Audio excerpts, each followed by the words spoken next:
Workout clothing in the past looked more like the stuff that you would use to paint your bedroom or clean out the attic. But today, the athletic or athleisure wear industry is worth billions and billions of dollars and has forever changed the fashion industry as a whole. And how the brands leading this industry have created this demand is equal parts impressive and disturbing.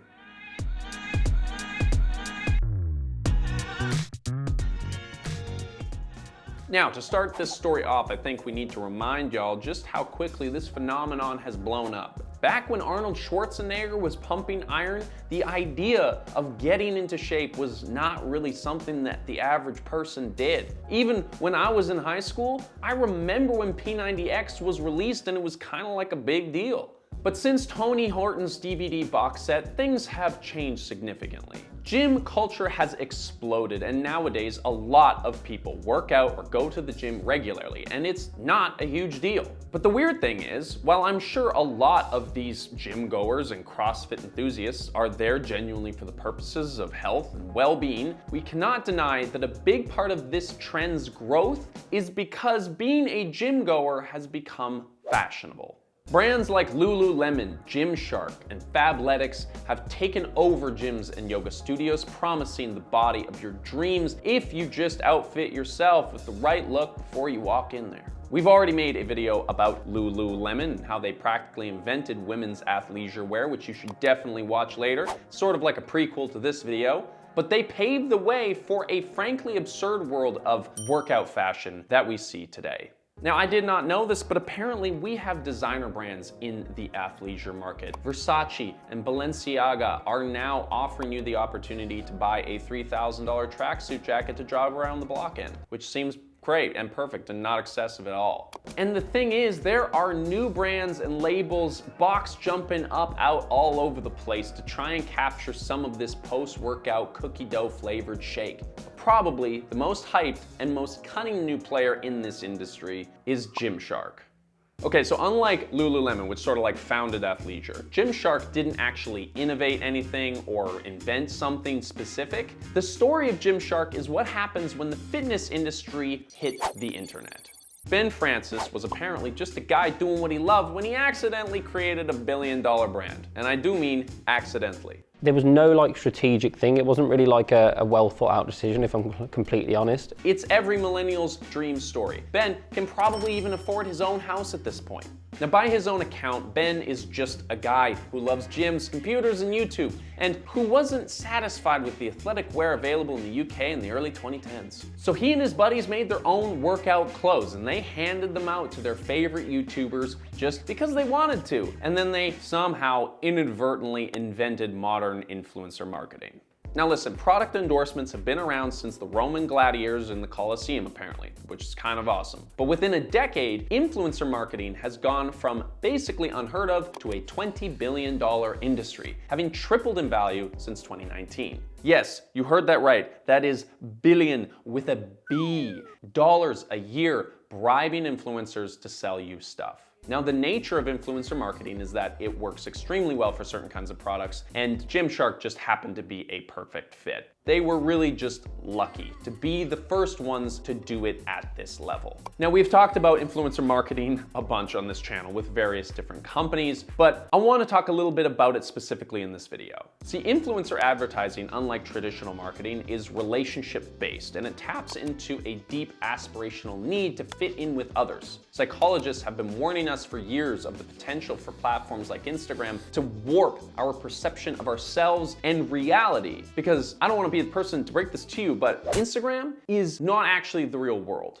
And what makes this so much worse is that today, online interactions are continuing to replace real life ones, a trend that we saw happening way before COVID. More than ever, people are looking to online friends to fulfill social needs that would normally be met in real life. And now those friends are telling you to buy Gymshark so that you can look like them when you work out. Now, of course, we should probably acknowledge that we are a YouTube channel and I am technically an influencer who is funded by companies that sometimes pay us to promote their stuff. But not that often. It does not account for much of our channel's total revenue because, frankly, a lot of companies just don't reach the standards that we would like to promote to our audience. Like the bar is just that low. Now, we do like to support businesses that we believe in and provide a genuinely good service for our audience, and that ad money does help us create content. But if you want to help us make more content like this and get access to bonus content and early access to our videos and whatnot, go and check out our Patreon. It's one of the best ways to support creators like us. Because here's the problem. Most businesses and influencers don't actually think that much about who they're partnering with. And this has landed Gymshark specifically into some hot water, no pun intended. Josh Brett already did a whole video on the Gymshark social media controversy, and it's definitely worth a watch if you're interested in this kind of thing. The gist of that story is that for a long time, the company never really vetted their influencers. They have a reputation for signing on basically any hip, young, chiseled Instagrammer that fits their image. And now apparently this is just not my side of the internet, because for me, these photos look pretty obviously abnormal, but this is the norm, not the exception, for fitness influencers to be using steroids while claiming to be natural. And yet these are the people that a lot of us, especially youth, are looking to as experts in the field. A Gymshark sponsorship lends these profiles credibility in the industry, making the problem even worse. And now just a quick FYI, in case you didn't know, 19-year-old steroid pumping gym bros are not typically the people that you would want to be taking health advice from, but it turns out that a lot of people just don't care, because people are taking this advice. It turns out that being aesthetically pleasing is kind of all that matters. And this is exactly what the athleisure wear world wants you to think. If you wear a random shirt to the gym, you're in a pretty elite group. You don't give a what anyone thinks. You barely even know what you even think. You just kind of go to the gym. More than ever, what you wear to the gym matters. It tells people that you're serious about it and that you have the money to show off a little bit. And what brand you rep is a big part of that. Remember that Gymshark's whole reason for existing is to make people look good. If we can make ourselves look better in the gym without actually looking better physically, then that's half the battle. It's not like their clothes are any more functional than anything else on the market. By many accounts, they might actually even be worse. But that doesn't matter, because Gymshark is stylish. It's the way to look and feel like your favorite Instagram athlete. The more that we buy solely for appearance, the more these clothes enter the mainstream as genuinely fashionable items to show off your biceps, your curves, and your dollar bills. Just think of all the athleisure haul videos that are out there, where people spend 10 to 20 minutes just trying on clothes and styling them as if they're going out to a sorority house party and not to the gym to lift heavy stuff. The irony is that the more athletic wear enters the mainstream, the worse it actually becomes for athletics. And I'm not just talking about these assless chap leggings that Fabletics got destroyed for last year, because that was crazy. No, we've actually found discussions online about how it is becoming increasingly difficult for athletes to find high quality, durable athletic wear, even from previous sports masters like Adidas. Because the thing is, most athletic brands have now realized that there's a lot more money in targeting the people who want to look like they're athletic than the people who actually are. Now, on that subject, I gotta out myself here a little bit. I'm not a person who regularly shops for technical clothing. So maybe some sporty types can confirm this phenomenon in the comments. What I can confirm from my personal experience is that athletic clothing is definitely ruining regular clothing.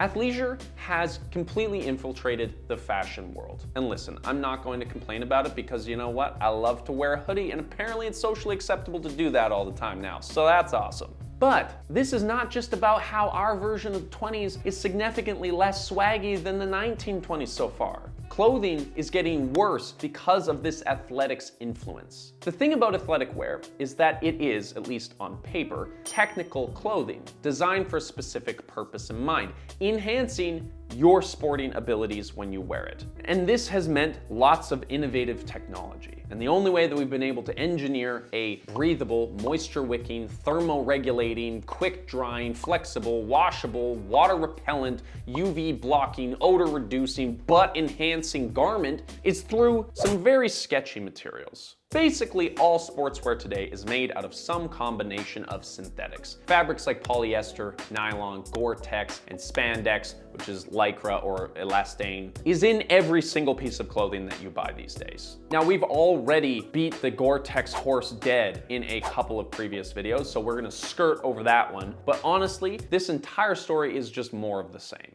What we need to keep in mind here is that with the exception of Gore-Tex, which is basically a supernatural forever chemical substance that nobody fully understands, every single other one of these aforementioned fabrics is a plastic byproduct, which isn't much better. When you put on a polyester shirt or spandex leggings, you're wearing refined petroleum dyed with synthetics. This is the sort of thing that health nuts have been warning us about for decades, but recently the discussion has gone mainstream. Just last year, The Guardian published an article on a recent study that suggested that the plastics that you wear on your body can end up inside your body as the oil from your sweat dissolves the chemicals priming them for absorption. This particular study focused on flame retardants, but the implication here is that the BPA, PFA, and phthalates in the clothing could also end up absorbed through your skin. And this is happening especially when you're working out. And this might not actually be a problem if it weren't for all of the other toxins that we're exposed to on the daily through our food, drinks, hygiene products, and more, all of which have the potential to build up and wreak havoc on our bodies. Of course, here we gotta make the obligatory statement that we are not doctors or scientists and that the research is still coming in. I'm not going to tell you how obsessively you should try and avoid these materials, but think of it as the early signs that something must be wrong. Think about how ironic it is that we wear these kinds of clothing specifically to get healthy, and yet they're potentially leaking toxins into our bodies. And as a nifty little bonus, materials like polyester and nylon leach microplastics into our water systems when we wash them. In fact, the New York Times reported a few years ago that textiles were the #1 known source of microplastics pollution in our oceans. We're talking like forever chemicals that never really break down. So we'll just put that in our caps, I guess, for the future. Our future on Earth. So yes, I'll admit that it's kind of depressing, but here's a silver lining. As the industry grows and synthetics develop a bad reputation, there has been a movement in the opposite direction. People are looking for non-synthetic fibers more than ever. We actually made a whole episode about how Patagonia is using hemp in some of their new lineups. And we also made another one about how Adidas has incorporated Milo mushroom leather into their Stan Smith shoes. Now, admittedly, these are two pretty limited examples, and we haven't actually seen any follow-up with the Adidas on that Milo project thing, but we are seeing smaller brands working against this trend by utilizing natural materials, skin-safe dyes, and traceable supply chains for their textiles. More and more of these are popping up using hemp, tencel, and other breathable fabrics that don't mess with your body or the planet, so you can find them and there is hope. They're just a lot harder to find, and sadly, because of the amazing and global success of the athletics industry, these synthetic materials are just getting cheaper and cheaper, which means you're gonna start seeing it in even more and more clothing. I mean,